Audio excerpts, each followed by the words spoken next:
Movie start होती है तो हमें एक लेडी दिखाई जाती है जिसका नाम होता है सारा, जो कि अपने बच्चों के साथ होती है। और वो रात होती है हेलोवीन की रात। सारा के बेटे को उसके हेलोवीन बैग से एक टेप मिलती है, लेकिन सारा का बेटा उस टेप के बारे में कुछ नहीं जानता था कि वो टेप उसके बैग में कहां से आई, किसने रखी, कुछ नहीं। सारा का बेटा उस टेप को प्ले करने लगता है, लेकिन सारा उसे ऐसा करने से मना कर देती है क्योंकि उसमें कोई भी अजीब कंटेंट हो सकता था। लेकिन सारा के दोनों बच्चे उसकी बात को नहीं मानते। वो उस टेप को देखना चाहते थे, जिस पर सारा पहले अकेले ही उस टेप को देखती है। सारा देखती है कि वो टेप तो खाली है क्योंकि उसमें कुछ भी नहीं चल रहा था। लेकिन अचानक से वो टेप प्ले हो जाती है। वहां पर हमें दिखाया जाता है एक क्लाउन जिसका नाम होता है आर्ट। तभी उस टेप को देखने के लिए सारा के बच्चे भी वहां पर आ जाते हैं और वो तीनों मिलकर उस टेप को देखने लगते हैं। टेप में वो लोग देखते हैं कि वो रात भी हेलोवीन की रात होती है, जहाँ पर एक लड़की दिखाई जाती है जिसका नाम होता है केसी, जो कि ट्रेन के आने का वेट कर रही थी। तभी उसके सामने क्लाउन आकर बैठ जाता है, जो केसी की तरफ देखकर लगातार क्रीपी सी स्माइल पास कर रहा था। जब केसी उस पर ज्यादा ध्यान नहीं देती, तब वो अपने ट्रैश बैग से एक हॉर्न निकालकर बजाने लगता है। ये देखकर केसी उस पर गुस्सा करती है और वो उसे चुपचाप बैठने का बोलती है, जिस पर वो आर्ट क्लाउन वहाँ से उठकर केसी के पास आकर बैठ जाता है। वो अपने ट्रैश बैग से एक आर्टिफिशियल फ्लावर निकालता है और उसे केसी को देता है। केसी सोचती है कि शायद वो सॉरी करना चाह रहा है, इसीलिए केसी वो फ्लावर ले लेती है। तभी आर्ट हंसने लगता है। केसी देखती है कि उस फ्लावर में बहुत ज्यादा बग्स और कॉकरोचेस हैं। केसी उस फ्लावर को फेंक कर वहाँ से जाने लगती है, लेकिन आर्ट उसे पकड़ लेता है और बेहोश कर देने वाला इंजेक्शन लगा देता है, जिसकी वजह से केसी वहीं पर ही बेहोश हो जाती है। केसी को जब होश आता है तो वो खुद को एक चेन से बंधा हुआ पाती है और उस जगह पर काफी अंधेरा भी था। केसी के अलावा वहाँ पर दो और लड़कियां भी होती हैं और उन्हें भी केसी की तरह ही वहाँ पर लाया गया था। उनमें से एक लड़की बताती है कि हम 3 फ्रेंड्स थे, लेकिन एक लड़की को कोई चेन से खींच कर ले गया और थोड़ी देर बाद उस लड़की की सिर्फ चिल्लाने की आवाजें ही सुनाई दी गई। केसी कहती है कि फिर तो हमारे लिए भी यहाँ पर खतरा है और हमें यहाँ से निकलना होगा, वरना हम मारे जाएंगे। और तभी कोई एक और लड़की को भी खींच लेता है और वो दोनों लड़कियां देखते ही रह जाती हैं कि ये क्या हो गया। केसी दूसरी लड़की को कहती है कि हमें इस लड़की के पीछे जाना चाहिए जिसे अभी कोई खींच कर ले गया है। वो दोनों हिम्मत करके आगे बढ़ जाती है। उनकी चेन्स एक पाइप से बांधी गई थी और केसी उसे तोड़ने की कोशिश करती है, जिसकी वजह से वहाँ पर शोर पैदा होने लगता है। उस आवाज को सुनकर वहाँ पर एक क्रीपी सा आदमी आ जाता है, जो कि कोई नॉर्मल इंसान नहीं था बल्कि डिफॉर्म था, और वो दूसरी लड़की को पकड़कर उसका हाथ ही काट देता है। फिर वो डिफॉर्म आदमी उस लड़की को जान से ही मार डालता है। उस लड़की को मार डालने के बाद अब वो केसी पर अटैक करता है, लेकिन उसकी क्लीवर नाइफ से केसी की चेन टूट जाती है, जिसकी वजह से केसी वहाँ से भाग जाती है और आगे आकर उसे कोई दिखाई देता है। तब केसी हेल्प मांगने के लिए उसके पास जाती है। तब केसी की नजर उसके कैरेज पर पड़ जाती है जिसमें जिंदा लोग थे। जब केसी उसकी तरफ देखती है तो उसका फेस भी चेंज हो चुका था और वो केसी को पकड़ लेता है और उसे बांध देता है। और तब बहुत तरह के अजीब किस्म के डीमन उसे घेर लेते हैं। वहाँ पर अलग अलग तरह के डीमंस, विचेस और एलियंस थे। उन्होंने एक प्रेग्नेंट लेडी को भी वहाँ पर बांधा हुआ था। वो डीमंस उस लेडी का पेट काट देते हैं और बच्चा निकाल लेते हैं और निकलने वाले खून को वो जमा कर लेते हैं और जाकर किसी को दे देते हैं। जिसको वो खून देते हैं वो उस खून को पी लेता है और अब वो बढ़ता है केसी की तरफ और वो होता है हेल का सबसे बड़ा डीमन, जिसका नाम था सैटर्न डीमन। वहाँ पर जितने भी डीमंस थे वो सारे हेल डीमन थे और वो सैटर्न के गुलाम थे। केसी काफी चिल्लाती है और टेप में वो मूवी यहीं पर खत्म हो जाती है। सारा के बेटे को तो वो मूवी काफी पसंद आई थी, लेकिन सारा और उसकी बेटी ये मूवी देखकर काफी डर जाती है। सारा उस टेप को बंद कर देती है और दोनों बच्चों को कहती है कि वो जाकर सो जाएं। सारा, जो कि अभी तक ही उस टेप के बारे में ही सोच रही थी, कुछ देर बाद सारा के बेटे के रूम का दरवाजा अपने आप से ही खुल जाता है। वो आवाज सुनकर सारा का बेटा उठ जाता है। वो देखता है कि वहाँ पर उसकी सिस्टर है, जो कि उस टेप को देखकर बुरी तरह से डरी होती है। उसे अपने रूम में डर लग रहा था और वो अपने भाई के साथ सोने आई थी। फिर वो सिबलिंग सो जाते हैं। सारा उस टेप को एक बार फिर से प्ले कर देती है और इस बार टेप में जो लेडी दिखाई जाती है उसका नाम होता है कैरोलिन। कैरोलिन, जो कि अभी अभी अपने न्यू घर घर में शिफ्ट हुई थी और वो रात भी हेलोवीन की ही रात होती है। कैरोलिन का हस्बैंड वहाँ पर नहीं था और कैरोलिन घर पर अकेली थी। उस वक्त कैरोलिन कॉल पर अपनी फ्रेंड से बात कर रही होती है। कैरोलिन अपनी फ्रेंड को बताती है कि मेरे हस्बैंड ने एक काफी अजीब सी पेंटिंग बनाई है। वो कहती है कि मेरे हस्बैंड का कहना है कि मुझे भी नहीं पता कि मैंने इस पेंटिंग को कब बना दिया। कुछ देर बाद कैरोलिन के घर के बाहर एक लाइट आकर गिरती है, जिसकी वजह से कैरोलिन के घर की लाइट ऑफ हो जाती है। कैरोलिन अपने हस्बैंड को कॉल करने की कोशिश करती है, लेकिन उसका फोन भी काम नहीं कर रहा था। कैरोलिन जल्दी से घर से बाहर आ जाती है और कार में आकर बैठ जाती है। वो कार स्टार्ट करने की कोशिश करती है, लेकिन कार भी स्टार्ट नहीं हो रही थी। सडन उसे पीछे से लाइट आती हुई दिखाई देती है, तब वो जल्दी से घर के अंदर चली जाती है और दरवाजे को बंद कर लेती है। तभी कैरोलिन को उसके हस्बैंड की कॉल आती है। अभी वो अपने हस्बैंड को सब कुछ बता ही रही होती है कि तभी कॉल कट जाती है। फिर कैरोलिन देखती है कि उसके घर में एक एलियन घुस गया है। उसे देखकर कैरोलिन चिल्लाने लगती है और वो एलियन कैरोलिन की आवाज सुन लेता है और उसे देख लेता है। कैरोलिन जल्दी से ऊपर की तरफ भागने लगती है, लेकिन वो एलियन उसे ऊपर जाने से पहले ही पकड़ लेता है। लेकिन किसी तरह कैरोलिन खुद को छुड़ा लेती है और बाथरूम में जाकर खुद को बंद कर लेती है।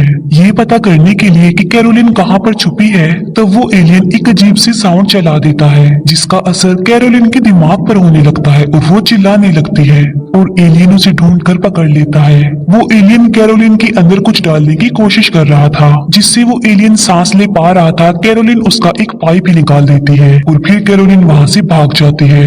वो एलियन दोबारा से अपना पाइप लगा लेता है और एक बार फिर से वो कैरोलिन को फॉलो करने लगता है। कैरोलिन जो कि सीढ़ियों के नीचे छुप कर बैठी हुई थी, तभी कैरोलिन के हस्बैंड की कॉल आ जाती है और वो एलियन उसकी आवाज सुन लेता है। वो एलियन कैरोलिन को पकड़ लेता है और उसे घसीट कर वहाँ से ले जाने लगता है। कैरोलिन उस पेंटिंग को पकड़ लेती है जो कि उसके हस्बैंड ने बनाई थी और उस पर से कपड़ा हट जाता है और वो पेंटिंग किसी और की नहीं बल्कि आर्ट की ही थी। उस पेंटिंग को देखकर सारा भी डर जाती है, क्योंकि उसे ऐसा लग रहा था कि वो क्लाउन उसे ही देख रहा है। सारा उस टेप को बंद कर देती है, लेकिन उसे घर में कोई दिखाई देता है। सारा सोचती है कि शायद बच्चे उसके साथ शरारत कर रहे होंगे। तब सारा उन बच्चों के रूम में चेक करने के लिए जाती है। वो देखती है कि दोनों बच्चे तो सो रहे हैं। वो समझ रही थी कि दोनों बच्चे सोने की एक्टिंग कर रहे हैं। वो बच्चों से पूछती है कि नीचे कौन आया था अभी। बच्चे कहते हैं कि हम में से तो कोई नहीं आया। सारा उनकी बात को झूठ समझकर वहां से जाने लगती है। सारा का बेटा उससे पूछता है कि आप बार बार क्यों आकर हम पर नजर रख रही हैं? ये सुनकर सारा काफी हैरान रह जाती है, क्योंकि उन दोनों के सोने की बात तो सारा फर्स्ट टाइम यहाँ पर आई थी। तब से वो नीचे ही थी, वो टेप देख रही थी। सारा नीचे आकर फिर से उस टेप के बारे में थिंकिंग करने लगती है, इसीलिए वो एक बार फिर से उस टेप को देखती है। इस बार हमें जो लड़की दिखाई जाती है वो एक डिजाइनर होती है जो कि अपने घर जा रही थी। रास्ते में वो डिजाइनर एक पेट्रोल पंप पर रुकती है। पेट्रोल पंप पर कोई भी नहीं होता, इसीलिए वो डिजाइनर खुद चेक करने के लिए अंदर जाती है। वो देखती है कि पेट्रोल पंप का एम्प्लॉय किसी को धक्के लगाकर वहां से बाहर निकाल रहा है और जिसे धक्के लगाए जा रहे हैं वो कोई और नहीं बल्कि आर्ट है और वो डिजाइनर आर्ट की नजर में आ चुकी थी। पेट्रोल पंप का एम्प्लॉय कहता है कि मैं यहाँ पर पुलिस को बुला लूंगा। ये सुनकर आर्ट अपना ट्रैश बैग लेकर वहाँ से चला जाता है। फिर वो एम्प्लॉय डिजाइनर की कार में फ्यूल भरने लगता है और उसे अंदर से किसी की आवाज सुनाई देती है। तब वो चेक करने के लिए अंदर जाता है। काफी देर गुजर चुकी थी और वो एम्प्लॉय बाहर नहीं आया था, इसीलिए वो डिजाइनर खुद चेक करने के लिए अंदर जाती है। उस डिजाइनर को अंदर सांव चलने की आवाज सुनाई देती है। जब वो अंदर जाकर देखती है तो वो काफी शॉक्ड रह जाती है, क्योंकि आर्ट उस एम्प्लॉय का सर सांव से काट रहा था। आर्ट उस डिजाइनर की तरफ देखकर हंसने लगता है। वो डिजाइनर जल्दी से अपनी कार में आकर बैठ जाती है और वहाँ से निकल जाती है। वो सोचती है कि वो अब बच गई है, लेकिन थोड़ी दूरी पर जाने के बाद वो देखती है कि आर्ट लिफ्ट मांग रहा है। उसे देखकर वो कार और तेज चलाने लगती है। वो मोबाइल से हेल्प मंगवाने की कोशिश करती है, लेकिन उसके मोबाइल की बैटरी भी लो हो गई थी। मोबाइल देखने की वजह से उसका ध्यान कार पर से हट जाता है और उसकी कार कंट्रोल से बाहर हो जाती है। लेकिन वो एक बार फिर से कार को अपने कंट्रोल में ले लेती है। वो कार को रोक लेती है और सोचती है कि आर्ट काफी पीछे रह गया है, लेकिन तभी आर्ट कार के डोर के पास आ जाता है और उसे खोलने की कोशिश करता है, लेकिन डोर ओपन नहीं होता क्योंकि वो लॉक्ड था। वो लड़की कार वहाँ से निकाल लेती है। आगे जाकर वो देखती है कि वहाँ पर एक कार कार रुकी हुई है। उस डिजाइनर को उम्मीद थी कि इस कार से जरूर उसे कोई हेल्प मिलेगी, इसीलिए वो अपनी कार से उतरकर उस कार के पास जाती है। वो देखती है कि उस कार में जो लड़की थी आर्ट ने तो उसका पहले ही बहुत बुरा हश्र कर दिया है। तब वो जल्दी से आकर अपनी कार में बैठ जाती है और वहां से निकल जाती है।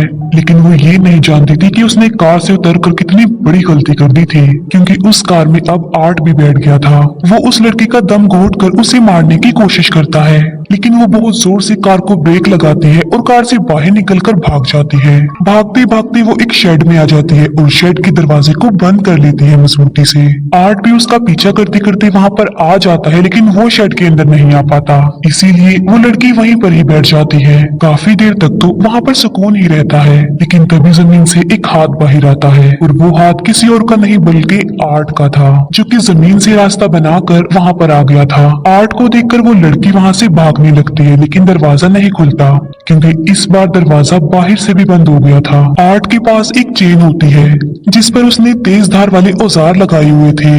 वो उस चेन से उस लड़की को मारने लगता है। आर्ट की चेन से एक ब्लेड निकलकर गिर जाती है। वो लड़की उस ब्लेड को उठा लेती है और आर्ट की आंख में स्टैब कर देती है। फिर वो आर्ट की कमर में एक नाइफ घुसाकर वहां से भाग जाती है। रोड पर उसे एक गाड़ी मिलती है और वो उसमें बैठ जाती है। वो सोचती है कि अब उसकी आर्ट से जान छूट गई होगी, लेकिन ऐसा नहीं था। तभी एक कार से कोई उन्हें फॉलो कर रहा था और वो था आर्ट। आर्ट अपनी कार को उन लोगों की कार के साथ ले आता है और ड्राइवर को शूट करके मार डालता है, जिससे उनकी कार कंट्रोल से बाहर होकर एक ट्री से टकरा जाती है। उस लड़की की आंख जब खुलती है तो वो खुद को काफी अजीब फील करती है। वो देखती है कि उसके आसपास कुछ टूल्स पड़े हुए हैं जो कि खून से लथपथ हैं, और आर्ट भी उसके पास ही बैठा हुआ था, जो कि उस लड़की की तरफ देखकर हंसे ही जा रहा था। असल में आर्ट ने उस लड़की के हाथ पांव काट दिए थे, तभी तो वो टूल्स खून से भरे हुए थे, और उसकी बॉडी पर उसने बहुत सारे अब्यूजिव वर्ड्स भी लिख दिए थे। सारा इस टेप को देखकर काफी परेशान और डिस्टर्ब हो जाती है और वो उस टेप को बंद कर देती है। तभी सारा के घर का फोन बजने लगता है। सारा फोन उठाती है और वो काफी हैरान रह जाती है, क्योंकि फोन पर वही डिजाइनर लड़की हेल्प मांग रही थी जिसे सारा अभी टेप में देख रही थी। सारा बहुत ज्यादा डर जाती है और वो फोन काट देती है। अचानक से टीवी ऑन हो जाता है और सारा उसके करीब जाकर देखती है, और वहां पर होता है आर्ट, जो आहिस्ता आहिस्ता करके टीवी की तरफ आगे बढ़ रहा था। देखते ही देखते आर्ट स्क्रीन के बिल्कुल करीब आ जाता है। ऐसा लग रहा था कि अब आर्ट और सारा के दरमियान सिर्फ वो स्क्रीन ही रह गई है, इतना करीब आ गया था वो। और वो सारा को देख भी रहा था और उसे हॉन्ट करने की कोशिश कर रहा था। सारा काफी डर जाती है और वो सारा को और ज्यादा डराने की कोशिश कर रहा था। फिर सारा खुद को ही टीवी में देख पा रही थी और आर्ट भी उसके पीछे ही बैठा हुआ था। सारा अपने पीछे टर्न करके देखती है, लेकिन वहाँ पर कोई भी नहीं होता। लेकिन टीवी में वो देखती है कि वो क्लाउन यानी आर्ट उसके पास ही आ रहा है। वो टीवी बंद करने की काफी कोशिश करती है, लेकिन टीवी नहीं बंद हो पाता। आर्ट सारा के बहुत पास आ जाता है। तब सारा उस टेप को निकाल कर तोड़ देती है, जिसकी वजह से आर्ट भी वहाँ से गायब हो गया था। तभी सारा को अपने बच्चों के चिल्लाने की आवाज सुनाई देती है। तब सारा जल्दी से ऊपर जाती है। जो कुछ वहाँ पर चल रहा था वो हमें एक टेप की तरह ही दिखाया जा रहा था।